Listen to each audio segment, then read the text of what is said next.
Hello, Dawn Moore at Allegiance Title Company. Today's topic was brought up by one of the brokers at my legal update class today.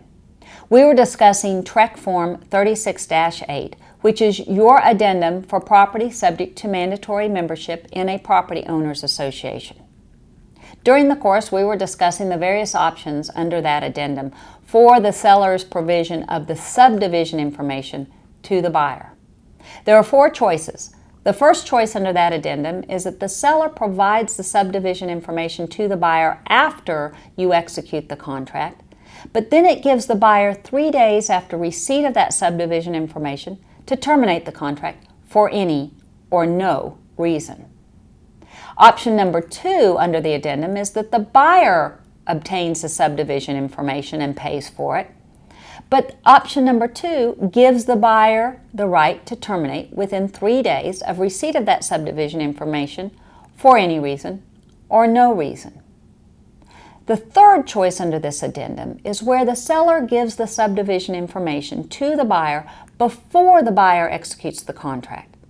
The buyer then can negotiate for an update of that subdivision information, and then the buyer can only terminate the contract if there's a material change in the subdivision information. Under choice 3, the buyer does not have just the free right to terminate the contract. It is tied to the information in the homeowner's subdivision information. The fourth choice under this addendum is the buyer simply waives getting the subdivision information. That's not a choice I recommend. Clearly, I always recommend that the seller obtain the subdivision information for the buyer before the buyer executes the contract. The subdivision information is not certified or not particular to a particular buyer, but it's rather a statement of the condition of the homeowners association when that subdivision information is prepared. Therefore, a seller could order it during the listing period and give a copy of it to every potential buyer. But then we started discussing, in the least, if the seller is not willing to order this subdivision information during the listing period, he would rather wait to receive a contract. Then in this day and age where, unfortunately, many contracts are opting out, in the least, if the seller has already obtained subdivision information under a prior contract, under the second contract, don't have the seller order a new set of information. Just check item 3.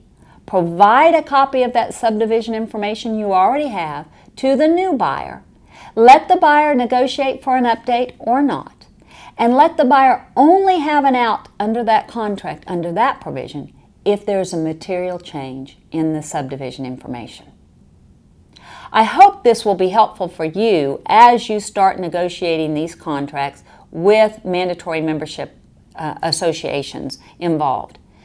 We keep ordering new subdivision information, but more importantly than just the cost we expend on this, we're also giving the buyers free outs. I am not sure that's what the seller wants to do. So next time, think about choice number 3 under this addendum. Have the seller give the subdivision information before execution of the contract. I hope this will be valuable to you as you negotiate your contracts in the coming months. Allegiance Title is your resource for results. Thank you.